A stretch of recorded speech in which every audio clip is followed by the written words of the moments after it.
자, 이 시간에는 엘리사의 사역에 대해서 말씀을 시작해 보겠습니다. 자, 엘리야는 회리바람을 타고 하늘로 승천하였습니다. 열왕기하 2장 13절에 보면 엘리야가 하늘로 승천할 때 엘리야의 겉옷이 떨어졌습니다. 엘리야가 겉옷을 떨어뜨렸는데 그 겉옷을 엘리사가 주어서 엘리야의 하나님은 어디 계십니까? 라고 하면서 요단강 물을 찾는데 요단강 물이 갈라졌습니다. 그리고 엘리사가 요단강을 건너갑니다. 자, 엘리사가 요단강을 건너가자 열왕기하 2장 15절에 보니까 선지자 학교 생도들이 엘리야의 영감이 엘리사에게 임했다고 엘리야 앞에 엎드립니다. 열왕기하 2장 19절에 보면 여리고 사람들이 엘리사에게 말합니다. 이 성읍은 아름답지만 물이 좋지 않아서 토산, 즉 열매를 가리키는데 열매가 익지 못하고 떨어지나이다. 네, 아름다웠어요, 그 지형이. 근데 물이 좋지 않습니다. 그래서 곡식이나 과일 열매가 익지 못하고 중간에 떨어져요. 그 이야기를 엘리사에게 했는데 엘리사가 열왕기하 2장 20절 말씀 우리 다 같이 한번 읽어보겠습니다. 열왕기하 2장 20절이요. 엘리사가 가로되 새 그릇에 소금을 담아 내게로 가져오라 하매 곧 가져온지라. 자, 엘리사가 그릇에 소금을 담아서 가져오라. 그렇게 이야기했습니다. 그리고 엘리사가 소금을 물 근원에 뿌렸어요. 물 근원에 소금을 뿌리면서 이런 말씀을 합니다. 하나님이 말씀하시기를, 21절 말씀인데 하나님이 말씀하시기를 내가 이 물을 고쳤으니 다시는 토산이 익지 않고 떨어지는 일이 없을 것이다. 자, 더러운 물을 고쳤다고 하는 그런 기적입니다.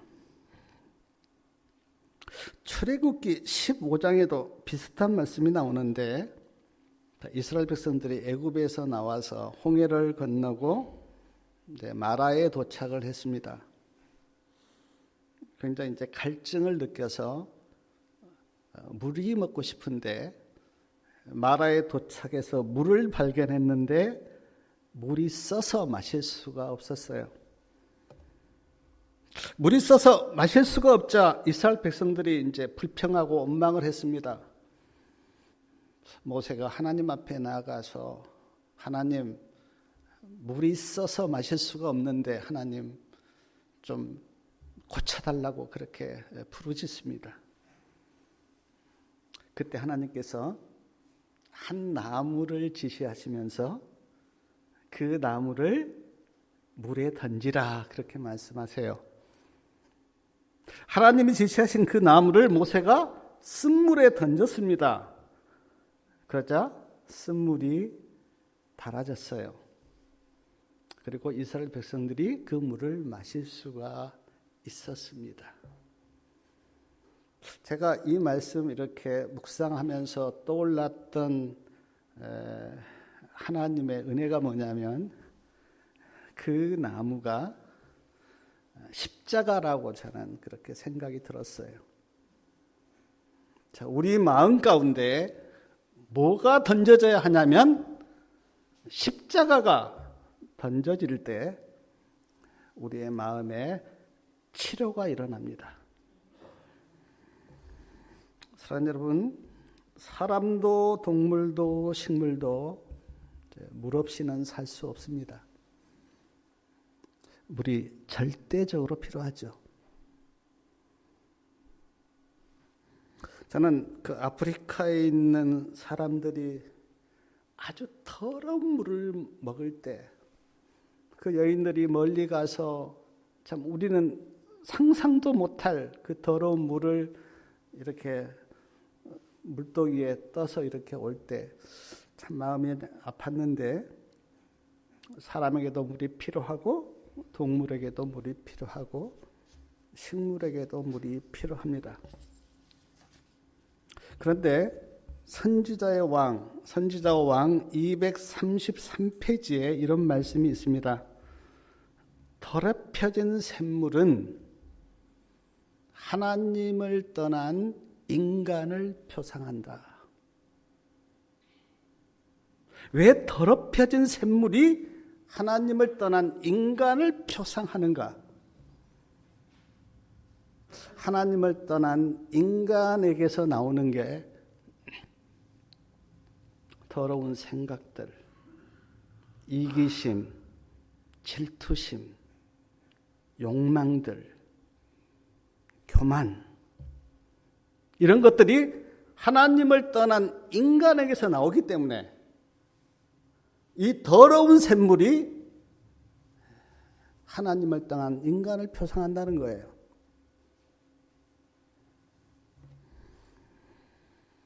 그러므로 우리 인간 안에 뭐가 뿌려져야 하냐면 소금이 뿌려져야 돼요. 그런데 이 소금이 뭘 표상한가? 시대서망 439페이지에 보니까 소금은 그리스도의 의를 표상한다. 그리고 마가복음 9장 50절에 보니까 너희 속에 소금을 두고 서로 화목하라.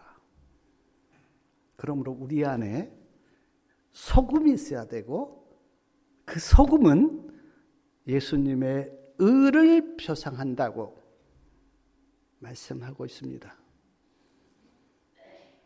사랑하는 여러분, 우리 성도님들의 마음속에 소금으로 표상된 그리스도의 의가 있습니까? 너희 속에 소금을 두라. 예수님이 그렇게 말씀하셨는데 우리 안에 예수님의 의가 있습니까?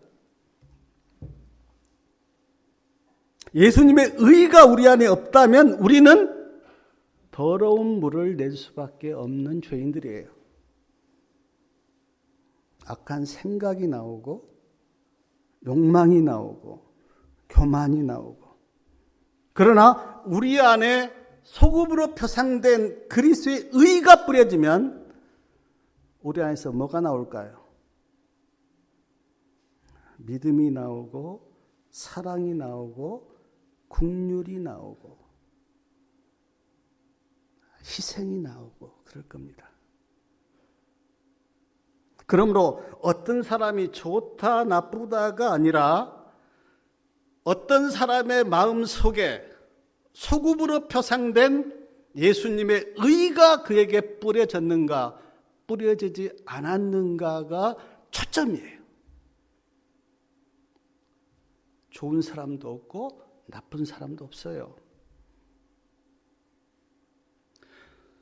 소금으로 표상된 그리스도의 의가 마음에 뿌려진 사람은 그 의가 내 안에서 사랑을 만들어내고 긍휼을 만들어내요. 그런데 아무리 좋은 사람처럼 보여도 마음속에 소금이 뿌려지지 않은 사람은 본성이 나옵니다. 본성이. 또한 민수기 18장 19절과 역대하 13장 5절에 보면 소금 언약이라는 말씀이 나옵니다. 두 번이나. 그리고 레위기 2장 13절에는 하나님의 언약의 소금, 그렇게 나와요. 왜 하나님의 언약을 소금에 이렇게 말씀하셨는가? 사랑하는 여러분, 하나님의 언약은 변하지 않습니다. 불변해요. 우리가 변해서 그렇지 하나님의 언약은 변하지 않아요. 소금이 변하지 않은 것처럼 하나님의 언약도 변하지 않기 때문에 하나님의 언약을 말씀할 때 소금 언약이라고 그렇게 말씀하신 거예요. 마태복음 5장 13절에는 너희는 세상의 소금이라 그렇게 말씀하셨는데 저는 이 말씀 앞에서 굉장히 많이 회개했고 또 하나님 앞에 죄성스러운 마음이 들어요. 너희는 세상의 소금이라. 소금의 역할을 우리가 잘 하고 있는지. 소금이 있는 곳에는 부패가 일어나지 않아요. 왜냐하면 소금이 쳐지면 더 이상 상함도 없고 해함도 없어요. 근데 우리를 세상에서 소금으로 하나님께서 그렇게 두셨는데 왜 이렇게 세상은 타락해 갈까?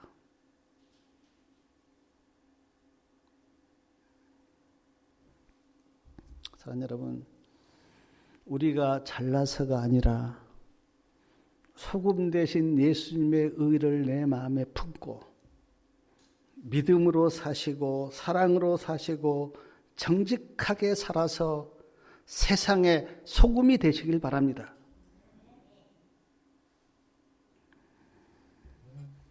열왕기하 2장 23절부터 25절까지 보면요, 좀 끔찍한 사건이 하나 거기 나와요.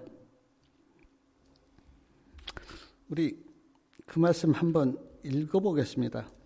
열왕기하 2장 23절부터 25절까지요. 자, 엘리사가 거기서 베델로 올라가더니 길에 행할 때에 젊은 아이들이 성에서 나와서 저를 조롱하여 가로되 대머리여 올라가라 대머리여 올라가라 하는지라. 엘리사가 돌이켜 저희를 보고 여호와의 이름으로 저주하며 곧 수풀에서 앙콤 둘이 나와서 아이들 중에 42명을 찢었더라. 엘리사가 거기서부터 갈멜산으로 가고 거기서 사마리아로 돌아왔더라.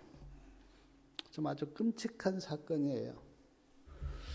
이 말씀을 제가 어떻게 설교할까 참 많이 고민이 됐습니다.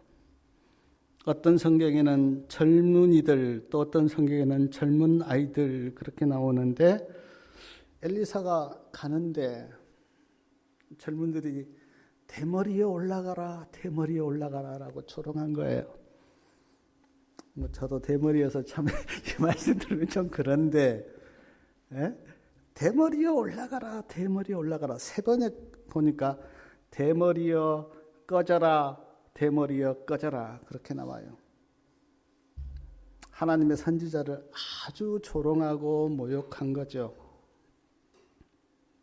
왜 이렇게 젊은이들이 엘리사를 조롱하였을까? 이유는 성경에 나와 있지 않습니다. 근데 제가 생각해 볼 때 지금 북방 이스라엘 그쪽은 다 바알을 숭배하고 있어요. 엘리사는 하나님의 선지자입니다.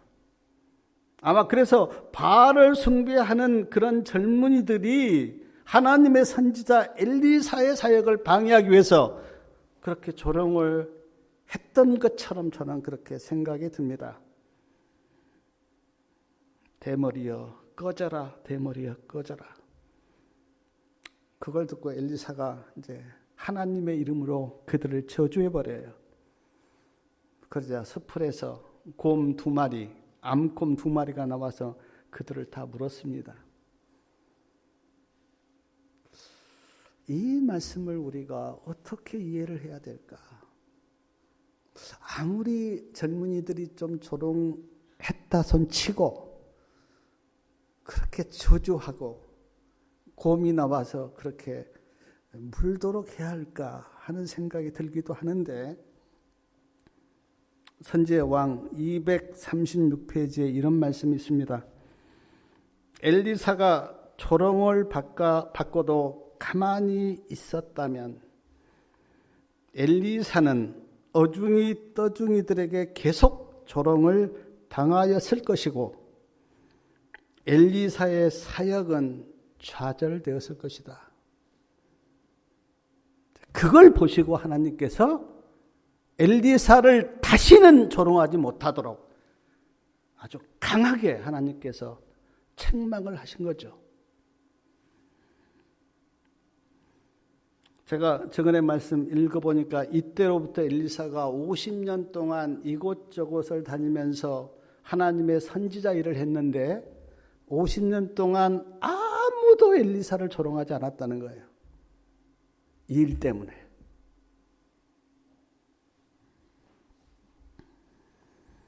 제가 사도행전 5장에 보면 우리 성도님들이 잘 아는 아나니아 삽비라 사건 나오지 않아요? 아나니아가 삽비라가 내가 땅 팔아서 하나님께 다 바치겠습니다라고 그렇게 해놓고 땅을 팔았는데 돈이 아까워서 얼마를 숨기고 이제 하나님께 드렸습니다. 그것 때문에 아나니아도 죽고 삽비라도 죽습니다. 제가 이 말씀 성경 이렇게 처음 보면서 도저히 이해가 잘 안 됐어요. 아니 거짓말을 한번 했다고 죽는다면 우리 중에 살아있을 사람 누가 있겠어요? 근데 제가 이 말씀 이렇게 묵상하면서 깨달았던 게 뭐냐면 지금 엘리사도 지금 사역을 막 시작하는 입장에서 하나님께서 아무도 엘리사를 조롱하지 못하도록 딱 하나님께서 이렇게 막으셨고 지금 초대교회 사도행전 5장에도 지금 하나님의 교회가 이제 세워지고 지금 하나님의 교회가 이 땅에 이렇게 이제 세워져 가고 있는 그 시점이에요. 근데 만약 이때 하나님의 거짓말이 용납되고 또 그것이 이렇게 아무 의미도 없이 이렇게 교회에서 만약에 거짓말이 용납된다면 하나님의 교회는 이 땅에 세워지지 못했을 겁니다. 그래서 하나님의 진리의 교회가 세워지도록 하나님께서 거짓말에 대해서 단호하게 책망하신 거예요. 그러니까 지금 엘리사가 사역을 시작할 때 엘리사를 조롱한 사람들을 하나님께서 엄하게 책망하신 거나 초대교회가 세워질 때 거짓말을 용납하지 않고 하나님께서 책망하신 것은 같은 어떤 의미라고 우리가 볼 수 있어요. 하나님께서 때를 아시고 그 때에 하나님이 강하게 역사하셔서 그렇게 책망하신 거예요. 사랑하는 여러분, 우리가 성경을 보면서 그리고 하나님의 일을 하면서 한 가지 기억할 건 하나님은 선하신 분입니다. 그리고 하나님이 하신 일도 다 선하세요. 우리가 지혜가 부족하고 이해가 없어서 하나님의 일을 이해하지 못할 뿐이지 하나님은 선하신 분이에요.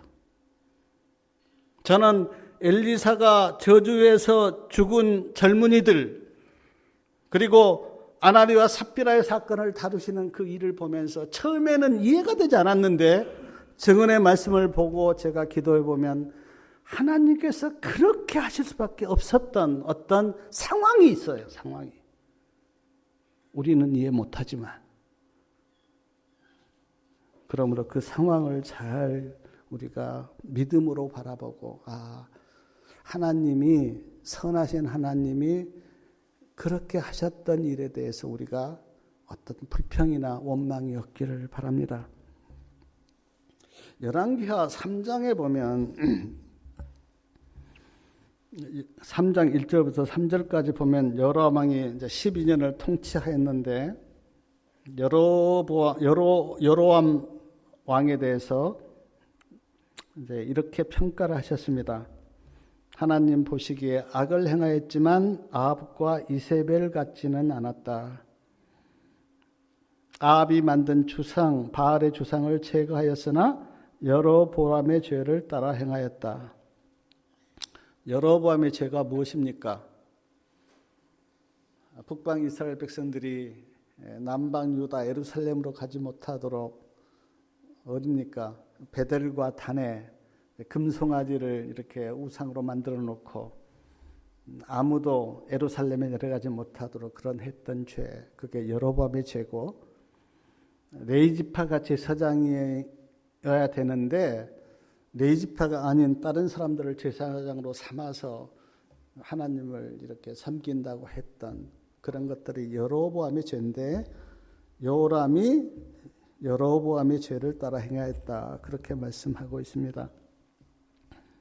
열왕기하 3장 4절에 보면 이제 모압 왕 메사가 이제 양을 치는 자인데, 새끼 양 10만 마리의 털과 수양 10만 마리의 털을 이스라엘에게 조공으로 바쳤어요.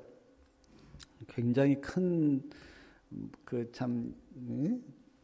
조공으로 바친 건데 조공으로 바쳤어요.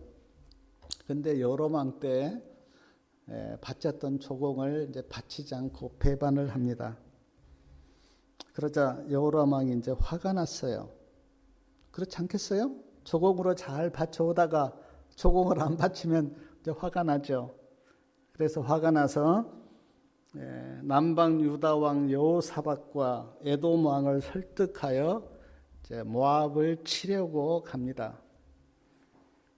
근데 모압을 치려고 가는데 7일째 되는 날에 물이 없는 거예요. 물이.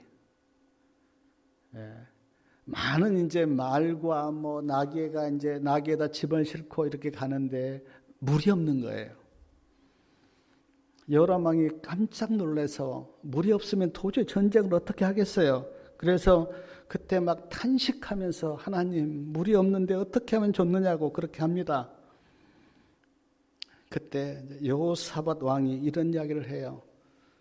하나님의 선지자가 없습니까? 우리가 하나님께 물어봅시다. 그때 왕의 신하 중에 한 사람이 이렇게 대답합니다. 엘리사가 있습니다. 여호사밧 왕이 말합니다. 하나님이 뭐라고 말씀하시는지 우리가 엘리사에게 물어봅시다. 그래서 북방 이스라엘 왕 여호람과 남방 유다 왕 여호사밧과 에돔 왕이 엘리사 선지자를 찾아갑니다. 열왕기하 3장 13절 말씀 우리 같이 한번 읽겠습니다. 3장 13절이요. 엘리사가 이스라엘 왕에게 이르되 내가 당신과 무슨 상관이 있나이까? 당신의 부친의 선지자들과 당신의 모친의 선지자들에게 가소서. 이스라엘 왕이 저에게 이르되 그렇지 아니하니이다. 여호와께서 이 세 왕을 불러 모아 모압의 손에 붙이려 하시나이다. 여호람 왕이 엘리사를 찾아갔는데 엘리사가 이제 거부해요. 당신은 바알을 섬기는 사람 아닙니까? 바알을 섬기는 사람이 왜 나를 찾아왔습니까? 당신의 모친과 부친이 섬긴 그 바알 선지자를 찾아가십시오. 엘리사 선지자가 그렇게 이야기합니다. 그러자 여호람 왕이 아닙니다. 우리가 지금 모압의 손에 붙이게 됐습니다라고 하면서 이제 그런 이야기를 해요. 그때 엘리사 선지자가 내가 당신을 보고는 하나님의 뜻을 말해줄 마음이 없는데 하나님을 섬기는 여호사밧 왕 때문에 내가 이야기하겠습니다라고 하면서 열왕기하 3장 16절하고 17절 말씀을 하는데 16절하고 17절 말씀 같이 한번 읽겠습니다. 저가 가로되, 저는 지금 엘리사를 이야기합니다. 엘리사가 가로되 여호와의 말씀이 이 골짜기에 개천을 많이 파라 하셨나이다. 여호와께서 이르시기를 너희가 바람도 보지 못하고 비도 보지 못하되 이 골짜기에 물이 가득하여 너희와 너희 육축과 짐승이 마시리라 하셨나이다. 엘리사의 대답이 뭐냐면 개천을 많이 파라. 다른 성경에 보니까 도량을 많이 파라. 자, 바람도 없어요. 비도 없어요. 근데 물이 개천에 가득할 거다. 그렇게 이야기를 해요. 그러면서 또 이런 이야기 합니다. 그 밑에 보면 엘리사가 말하기를 이것은 하나님의 보시기에 적은 일이고 더 큰 일도 볼 것인데 하나님께서 모압을 왕의 손에 붙일 것입니다. 자, 엘리사의 말을 듣고 도량을 많이 팠어요. 개천을 많이 팠어요. 근데 그러자 어떤 일이 일어났는지 3장 20절 말씀 우리 같이 한번 읽겠습니다. 3장 아침에 미쳐 이제 아침이 되었습니다. 소재 드릴 때에 물이 에돔 편에서부터 흘러와서 그 땅에 가득하였더라. 자, 이스라엘 백성들은 아침과 저녁에 이제 제사를 드립니다. 그리고 제사를 드릴 때 번제도 드리고 소제도 드려요. 근데 아침 소제 드릴 때에 에돔에서부터 물이 흘러와서 파놓은 개천에 물이 가득한 거예요. 자, 얼마나 놀라운 일입니까? 특별히 언제 그 물이 찼는지 한번 말씀을 보면 아침 소제 드릴 때 그때 하나님께서 놀라운 이적을 행해서 에돔에서부터 물이 흘러나와서 그 개천에 물이 가득한 거예요. 사랑하는 여러분, 하나님의 은혜가 언제 임하는가? 말씀을 붙들고 예배 드릴 때요. 그때 하나님께서 은혜를 부으세요. 그러므로 특별히 아침 저녁에 예배 드릴 때 진심으로 정성껏 예배를 드리시기 바랍니다. 그러면 그때 하나님의 은혜를 부으세요. 모압 왕 메사가 북방 이스라엘과 남방 유다와 에돔이 연합하여 자기 나라를 치러 온다고 하는 소식을 듣고 군사를 모집하여 모압 변경에 모여 있습니다. 말씀을 한번 가서 읽어보십시오. 이제 이런 기적이 일어나요. 모압 군사들이 이제 변경에 모여 있는데 아침 햇살이 이렇게 쫙 비춰오는데 물이 피처럼 보인 거예요. 근데 제가 이제 그 어떤 말씀을 이렇게 어느 책에 보니까 모압 변경에는 철분이 많대요. 철분이 많으면 약간 물이 좀 이렇게 빨간색으로 보이거든요. 근데 모압 군사들이 그거를 피로 본 거예요. 피로. 그리고는 이제 이런 생각을 합니다. 아, 이스라엘 군사들이 지금 우리를 치려고 올라오다가 자기들끼리 싸움이 붙어서 다 지금 피가 흘렀다고 그런 생각을 하고 모압 병사들이 막 좋아하면서 이제는 이스라엘 백성들이 피가 저렇게 많은 걸 보니까 다 죽었는데 우리가 가서 전리품을 챙기자고 그렇게 휘바람을 불면서 갔어요. 그런데 그건 착각이죠. 그렇게 갔는데 무슨 싸움이 되겠어요. 이스라엘 군사들에게 다 이제 물리침을 다 받아서 이제 다 빼앗기고 이제 전쟁에서 거의 져갑니다. 그리고 말씀해 보니까 모압의 수도 어디까지 후퇴를 했냐면 길하레셋 25절에 나와요. 길하레셋까지 이제 후퇴를 했는데 길하레셋도 물매를 가진 사람들에게 의해서 빼앗겼어요. 그러자 모압 왕 메사가 이제 군사 700명을 거느리고 도망가려고 하는데 도망갈 데가 없는 거예요. 그때 27절 말씀 같이 한번 읽겠습니다. 그때 모압 왕 메사가 어떤 일을 했는지 27절이요. 이에 자기 유를 이어 왕이 될 마다들을 취하여 성 위에서 번제를 드린지라. 이스라엘에게 크게 통분하여 임함에 저희가 떠나 각기 고국으로 돌아갔더라. 모압 왕 메사가 지금 마다들을 잡아서요, 자기 신 그모스에게 번제를 드린 거예요. 이방인의 제사는 그 사람을 죽여서 제사를 드리는 그런 풍습이 있었는데 모압 왕 그모스에게 메사가 자기 맏아들을 죽여서 번제로 드린 거예요. 이걸 보고 지금 이스라엘 백성들이 그냥 이상하게 뭐 싸울 마음이 없어서 그랬는지 모르겠는데 전쟁이 끝나버려요. 네, 뭐 승리했다는 말씀도 없고 졌다는 말씀도 없어요. 그냥 전쟁이 그것으로 끝났어요. 자, 사랑하는 여러분, 제가 이제 열왕기하 3장을 이렇게 보면서 여기서 제가 세 가지 교훈을 이제 생각해 보았는데, 첫째는 지금 북방 이스라엘 왕 여호람과 남방 유다 왕 여호사밧과 에돔 왕 세 왕이 연합해서 지금 전쟁을 치릅니다. 근데 사랑하는 여러분, 이 연합, 지금 남방 유다 왕 여호사밧은 하나님을 믿어요. 북방 이스라엘 왕 여호람은 그 조상들이 믿었던 바알을 믿습니다. 그리고 에돔 왕은 또 자기 신을 믿어요. 근데 이 세 왕이 연합해서 전쟁을 하는데 이 연합을 하나님께서 어떻게 보셨을까 하는 거예요. 성도님들은 어떻게 생각하십니까? 하나님을 믿는 여호사밧과 바알을 믿는 여호람과 에돔 왕이 모여서 지금 연합해서 전쟁을 하는데 이 연합을 하나님이 어떻게 보셨을까?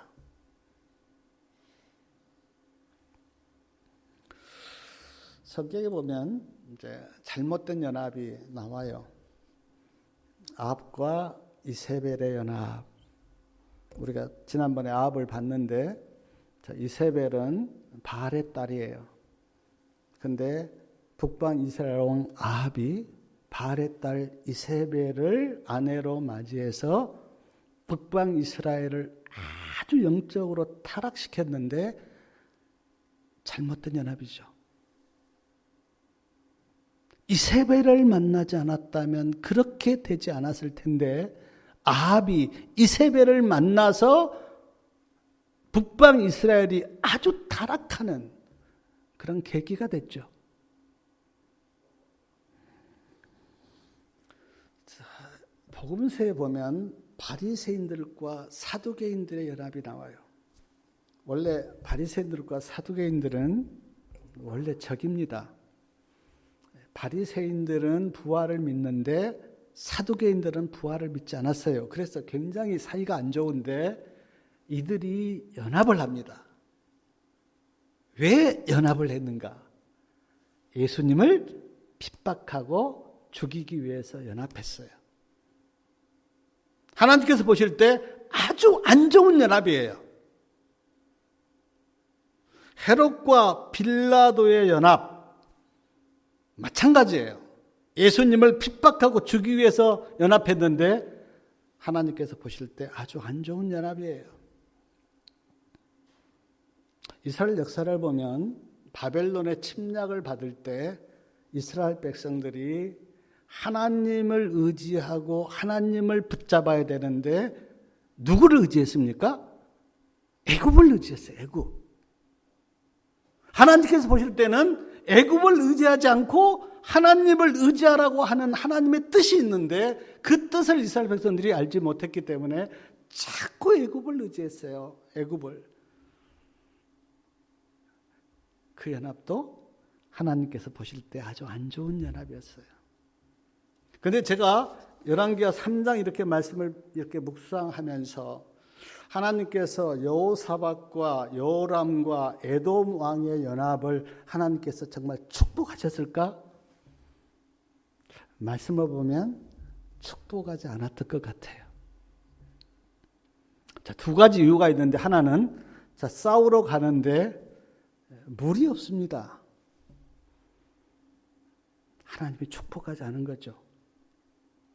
그리고 지금 조공을 바치지 않았기 때문에 이 싸움을 벌였는데 어떤 말씀을 봐도 다시 조공을 바쳤다는 말씀이 없어요. 그러니까 전쟁한 이유가 없는 거죠. 그냥 전쟁을 하기는 했는데 아무 결과가 없는 거예요. 하나님의 축복이라고 볼 수가 없죠.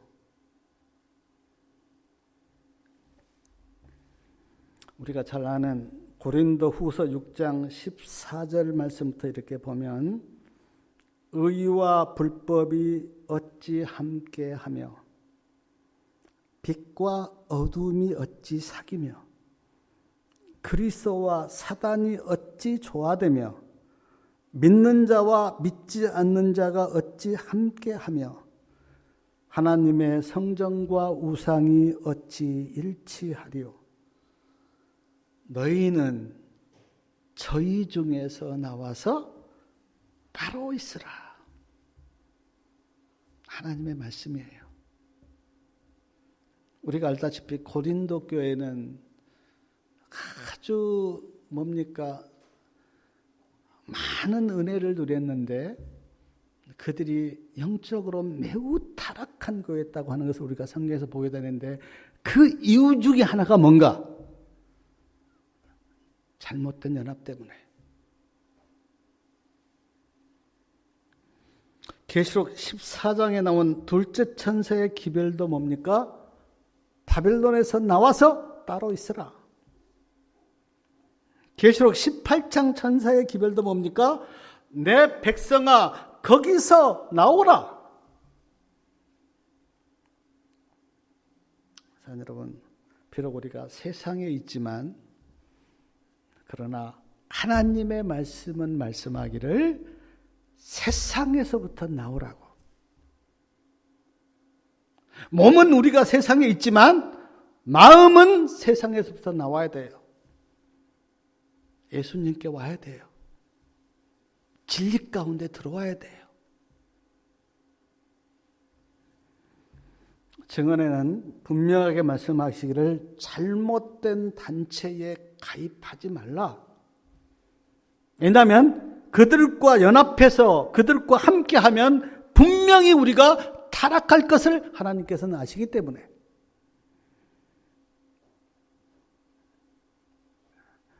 죄 가운데 들어가는 거예요. 잘못된 연합에 가입하면 죄 가운데 들어가는 거예요. 그러므로 우리 사랑하는 여러분, 우리가 열왕기하 3장을 보면서 우리가 영적으로 깨달아야 될 것이 있는데 내가 어떤 단체나 어떤 사람과 이렇게 연합할 때 우리는 반드시 물어야 됩니다. 이 연합을 하나님께서는 어떻게 보실까? 하나님이 기뻐하실까?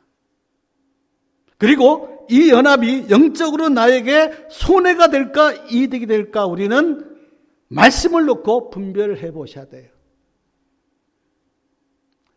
그렇지 않고 기분에 따라서 연합하면 반드시 영적으로 손해를 봅니다.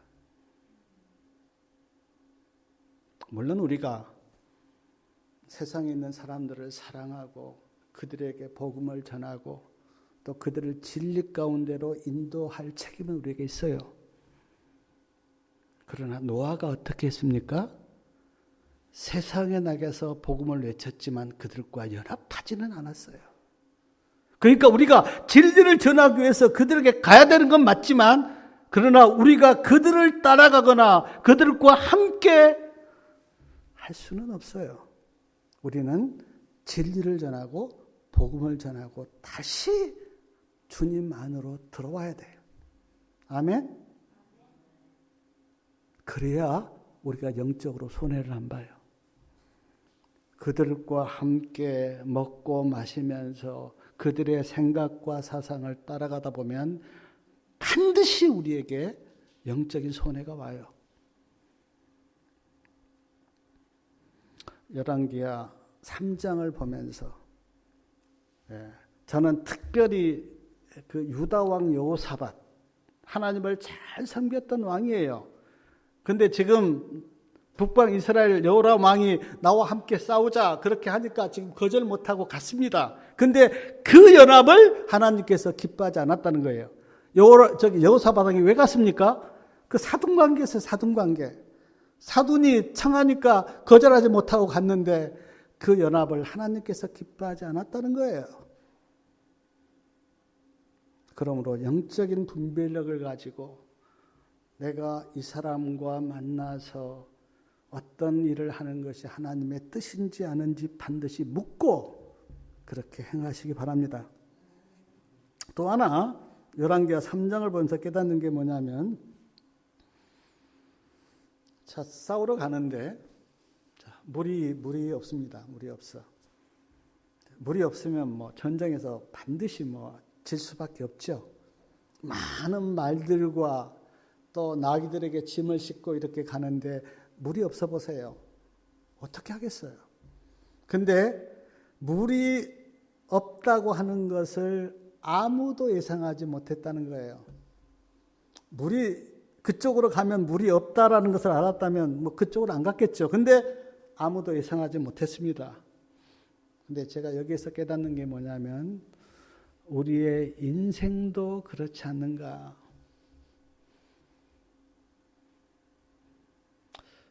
살다 보면 갑자기 아프기도 합니다.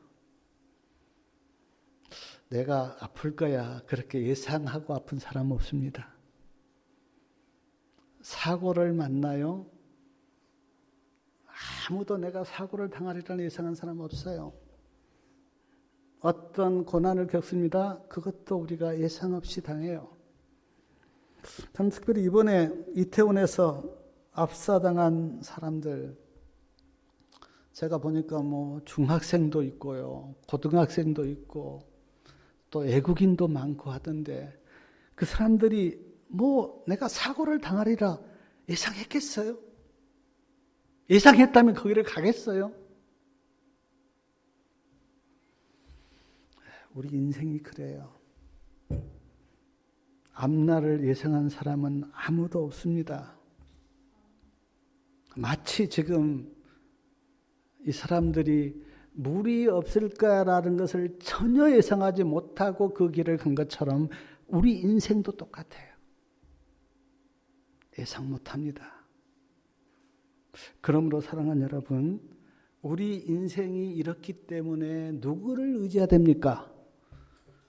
하나님을 의지하고 하나님을 믿어야 돼요. 예상하고 살 인생이 아니기 때문에 우리는 하나님을 의지하고 하나님을 믿어야 돼요. 또 하나, 물이 이제 없어요. 제가 말씀을 보니까 물이 딱 없자 여호람 왕도 당황하고 여호사밧 왕도 당황하고 에돔 왕도 당황해요. 물이 없어? 어떻게 하지? 그리고 탄식했다 그랬어요. 탄식. 근데 고민하고 탄식해도 그 물을 그들이 해결할 수가 있었습니까? 해결 못했어요.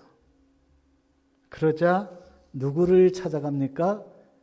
엘리사 선지자를 찾아가요. 엘리사 선지자를 찾아갔다고 하는 그 의미는 엘리사 선지자가 믿는 하나님을 찾아간 거죠. 그리고 하나님께 도움을 구한 거죠. 자, 여러분, 하나님께서 우리에게요, 지혜도 주셨고 능력도 주셨어요. 그래서 우리가 해결할 것을 많이 해결합니다. 뭐 인간이 얼마나 지혜롭습니까? 그래서 우리가 스스로 많은 문제를 해결해요. 근데 우리 인간이 스스로 해결할 수 없는 문제도 많습니다. 오늘 뭐 물 문제도 그렇잖아요. 물이 떨어졌는데 인간이 어떻게 이 문제를 해결하겠어요? 그래서 엘리사 선지자를 찾아갔고 하나님께서 도량을 파라 그렇게 해서 도량을 팠는데, 그리고 하나님께서 그 물을 주셔서 그렇게 이제 했어요. 근데 물 문제도 그렇고 여러 가지 문제가 인간이 해결할 수 없는 문제들이 많습니다. 특별히 인간이 해결할 수 없는 문제 두 가지만 제가 말씀을 드리면, 하나는 죄 문제. 어떤 사람도 스스로 죄 문제를 해결할 사람은 없습니다. 죄를 해결할 약도 없고 의사도 없어요. 인간이 스스로 죄 문제는 해결 못해요. 또 하나는 죽음의 문제. 이 세상에 어떤 사람도 수천 년의 역사를 통해서 내가 죽음의 문제를 해결할 사람은 이 세상에 없어요. 죄와 죽음의 문제는 인간이 어떻게 할 수 없는 문제예요. 근데 죄와 죽음의 문제를 누가 해결하셨는가? 예수님이 해결하셨어요. 성경에는 예수님이 죄와 죽음의 문제를 해결하셨기 때문에 예수님이 인간의 구주라고 말씀합니다. 그래서 그리스도세요. 예수님이 죄 문제, 죽음의 문제를 해결했어요. 그래서 우리가 예수님을 믿으면 구원을 받아요. 사랑하는 여러분, 열왕기하 3장을 보면서 인간 스스로 해결할 수 없는 문제가 있는데 그 문제를 하나님이 해결하셨다고 하는 지혜를 얻기를 바랍니다. 특별히 여기에서는 물 문제였지만 오늘 우리에게는 죄와 죽음의 문제를 누가 해결하셨는가? 예수님이. 그래서 예수님을 믿으면 우리가 구원을 받는다고 하는 구속의 경륜을 깨닫기를 바랍니다. 또 하나 제가 열왕기하 3장을 이렇게 묵상하면서 깨달았던 게 뭐냐면 참 좀 안타까운데, 자, 물이 떨어졌어요. 엘리사를 찾아갔습니다. 엘리사 선지자가 도량을 많이 파십시오. 그래서 도량을 많이 팠어요. 그리고 하나님께서 물을 주셨습니다. 근데 말씀을 보니까 아무도 하나님께 감사했다고 하는 말씀이 없어요. 여호사밧도 여호람도 아무도 하나님 우리를 도우셔서 감사합니다라고 하는 고백이 없어요. 자, 철분에 섞인 물이 피로 보이게 해서 아랍 군사들이 쳐들어왔을 때 승리하게 하나님께서 도우셨습니다. 근데 아무도 하나님 감사합니다라고 고백한 사람이 없어요. 하나님이 은혜를 베푸셨는데 그 은혜를 깨닫지를 못한 거죠. 사랑하는 성도님 여러분, 하나님의 은혜로 우리가 지금까지 살아왔습니다. 믿습니까? 하나님의 은혜예요. 지금 우리가 이 자리에 앉아 있다고 하는 것은 하나님의 놀라운 은혜예요. 근데 그 은혜에 대해서 얼마나 감사하시면서 사십니까? 눈물을 흘릴 정도로 하나님의 은혜가 감사해서 하나님, 내가 오늘 또 산 것이 하나님의 은혜라고, 하나님이 나를 도우셨다고 그런 고백이 있습니까? 그런 고백이 우리 마음속에 진심으로 있다면 우리가 얼마나 마음이 기쁘고 주님을 찬양하고 감사하겠어요. 이때 지금 물이 떨어졌을 때 물도 주셨고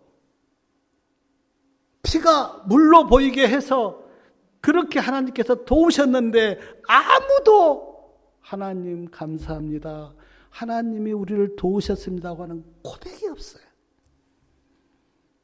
어쩌면 이 모습이 오늘 우리의 모습 아닙니까? 그냥 우리는 그래, 내가 열심히 해서 그렇게 사니까 살지라고 생각하고 무덤덤하게 감사 없이 사는 우리들의 모습. 분명히 하나님께서 호흡하게 도우셨고 우리를 인도하시고 지금까지 도와주셨는데 전혀 우리 마음속에 감사가 없는 우리들의 모습. 저는 열왕기하 3장의 모습을 보면서 이것이 어쩌면 오늘 우리들의 모습은 아닌가. 사랑하는 여러분, 진심으로 감사하시기 바랍니다. 열왕기하 3장을 제가 이렇게 묵상하면서 하나님이 어떤 분인지 생각해 봤어요. 비록 잘못된 연합으로 싸움장에 가는데 그래도 엘리사를 찾아와서 그렇게 구하니까 하나님께서 은혜를 베푸시고 도우셨어요. 이 하나님이 어떤 분인가? 성경에는 분명히 우리가 해야 될 일이 있어요. 많은 말씀이 너희들이 어떻게 하라는 말씀이 있습니다. 그러나 그보다 더 먼저 성경에서 이야기하는 것은 뭐냐면 하나님이 어떤 분인가를 알아라 하는 거예요. 하나님이 나를 위해서 무엇을 하셨고 어떤 분인가를 진심으로 아는 사람은 내가 무엇을 해야 될지도 알아요. 근데 하나님이 나를 위해서 어떻게 일을 하셨고 어떻게 은혜를 베푸셨고 하나님이 어떤 분인가를 모르는 사람은 내가 무엇을 해야 될지도 몰라요. 그러므로 내가 무엇을 해야 될지라고 하는 거기에 초점을 두기 전에 하나님이 어떤 분이며 하나님이 나에게 어떻게 은혜를 베푸셨고 나를 도우셨는가를 먼저 깨닫기를 바랍니다. 그러면 자연스럽게 내 마음속에 은혜가 밀려와서 그래 내가 하나님을 위해서 어떻게 살아야지라는 생각을 하고 그렇게 믿음으로 가요. 근데 그거를 깨닫지 못한 사람은 아무리 하나님을 위해서 헌신하고 희생하라고 해도 들리지 않습니다. 저도 경험해 봤어요. 하나님이 나를 위해서 무엇을 하셨고 그 하나님이 어떤 분인가를 아는 사람은 자연스럽게 헌신하고 사랑하고 주님의 일을 해요. 그것이 성경에서 이야기하는 하나님의 순서예요. 하나님이 어떤 분인가를 모르는 사람은 내가 보니까 계속 율법적인 신앙을 해요. 이거 해야지, 이거 해야지, 안식일 지켜야지, 이거 드려야지. 거기에는 뭐가 없습니까? 기쁨이 없어요. 그리고 저도 경험해 봤는데 얼마 가지 못해서 신앙이 형식적으로 빠져버려요. 제가 이제 사역하다가 포항에 사역자로 이제 갔어요. 포항에 그 송도에 가면 솔밭이 쫙 있어요. 근데 그때 제가 지금 생각하면 하나님의 은혜가 내 마음에 없었던 것 같아요. 어떻게 해야 될지 잘 모르겠고 그래서 그 솔밭을 돌면서 얼마나 많이 눈물을 흘렸는지 하나님 나를 도와달라고 내가 진짜 기쁨으로 하나님을 섬기도록 나에게 은혜를 베풀어 달라고 그렇게 했던 기억이 나는데 지금과 그때가 뭐가 다른가? 지금은 하나님이 나를 위해서 무엇을 했는가를 지금은 알아요. 그래서 지금은 신앙은 누가 시켜서도 아니고 내 마음속에 기쁨이 있어요. 하나님을 섬기는 것이 좋아요. 하나님을 내가 따라가는 내 길이 좋고 행복해요. 이유는 하나님이 나를 위해서 무엇을 하셨는가를 내가 알았기 때문에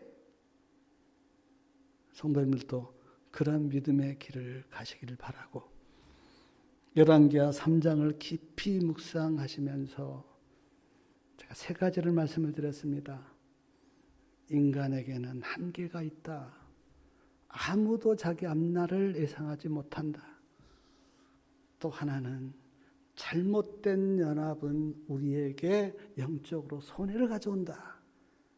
누구와 만나고 어떤 것을 하든 이것을 하나님께서 어떻게 보실까 묻고 그렇게 행하고 그 길을 가라고 하는 말씀. 또 하나는 하나님이 나에게 베푸신 그 은혜에 늘 감사하는 그런 믿음의 생애를 사시라고 제가 말씀을 드리면서 열왕기하 3장을 깊이 묵상하고 많은 은혜를 받으시기 바라고 하나님의 은혜가 우리 성도님들과 함께하기를 바라면서 말씀을 마치겠습니다.